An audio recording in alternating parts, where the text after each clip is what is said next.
I'm gonna tell you about the most embarrassing time of my 8-year-old or younger life. Okay, guys. So clearly by the title, you're like, Bronx Rocks? What the hell are Bronx Rocks? Well, let me tell you. You know when you're a child and you do things that you will never, ever, ever live down?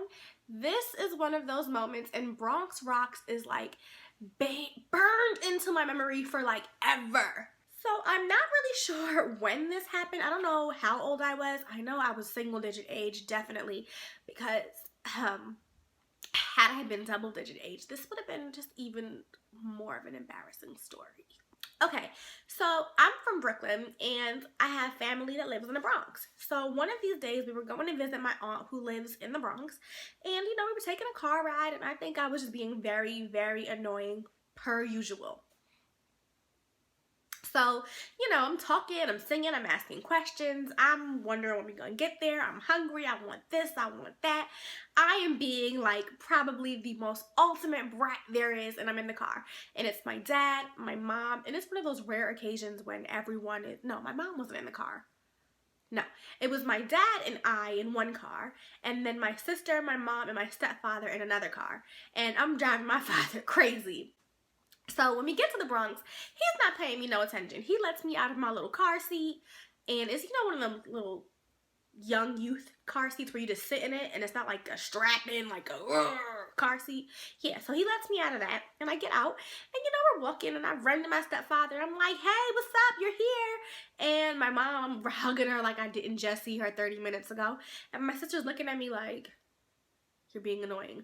No one's trying to pay me no attention because I'm clearly just the youngest and the most annoying thing there is in the world. And nobody wants to pay me no mind. So I'm like, all right, well, let me go entertain myself since nobody else wants to entertain me. My dad gets back in his car to go repark the car because I guess it was crooked and he didn't want anybody hitting his little Toyota. Hey, Toyota.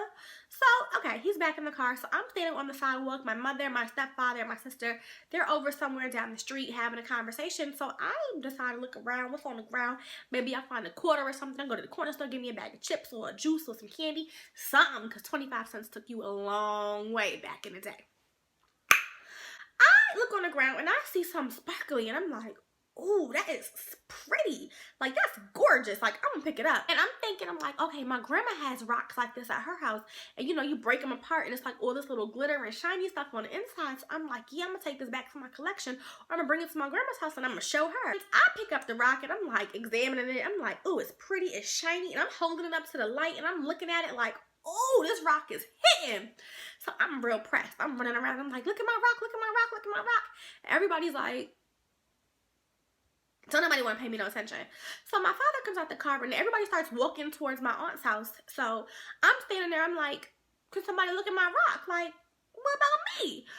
So I show my father because he's like, Tony, come on, let's go. We got to move. I'm like, okay, let's go. But look at my rock first. So he comes over and he looks at my rock. He's like, and he chuckles. And I'm like, what? I'm like, isn't my rock pretty? And I want him to say yes, because parents are always supposed to say yes. Everything you do is pretty. Everything you do is great. Everything you do is amazing. And I'm looking at him. I'm like, well, tell me my rock is pretty. He looks at me. He's like, I call my mother. I'm like, Ma, look at my rock. Look at my rock. Because I'm like, clearly my father is stunned and stuck for words. My rock is just that gorgeous. It just annihilated the whole rock operation. Like, I got the best rock in the world right here in my hand. My mother comes over. She's like, don't touch that. Drop it. And I'm like, no. It's my rock. I'm not dropping nothing, because I'm thinking in my mind, like, she gonna take my rock, because it's the best rock in the world. So I'm thinking she gonna try and steal my rock. I couldn't let that happen. She called my stepfather over. She like, Don, come here, come here. I'm like, everybody want to see my rock. Like, now I gotta hold my rock tight. So I'm holding it tight.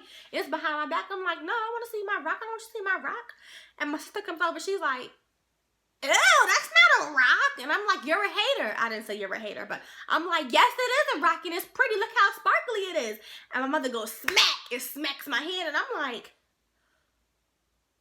what did I do?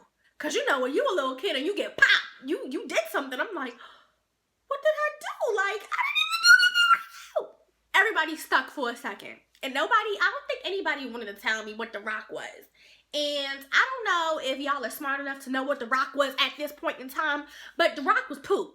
Like, it was dog doo-doo. Like, and it wasn't cool, and it was crystallized dog doo-doo.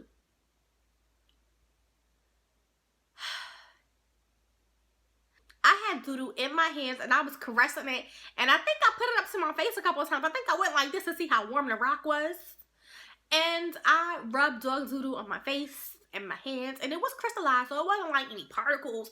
But you know, germs is germs is germs. And now that I'm a full-grown adult and I'm a germaphobe, I don't got the time. Everyone decided to laugh at me, and I started crying because that's what kids do when they get embarrassed. They cry.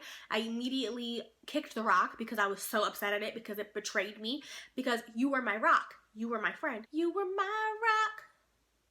I don't know the words, but that's nothing new. Because I was carrying turds. A dog doo-doo. Yep. Yep. Anyway, we go inside my aunt's house. Everybody's like, don't touch me, don't touch me, don't touch me. My aunt is like, what's going on? Why are you treating my niece like this? And they're like, Bronx Rocks. Oh, she had Bronx Rocks. And I'm like,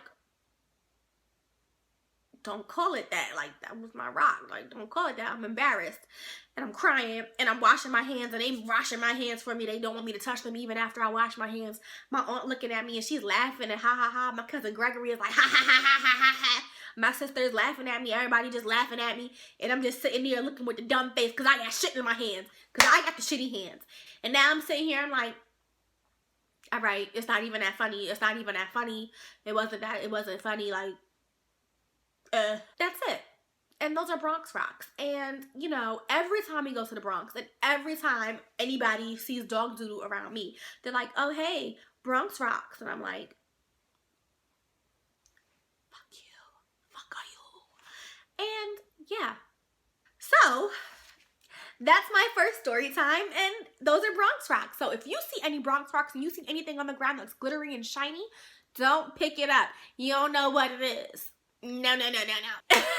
If you like the video, like it, leave a comment. Tell me if you want to hear any more story times. I have a lot of stories to go, and that was like the easiest one to tell. I don't know. If you guys want to see anything else, and if you guys like this look, please click the video in the description bar or click this space right here because I'm going to try and link the video right here. And if I didn't do it, it's because I don't know how. Oh, but until next time, toodles!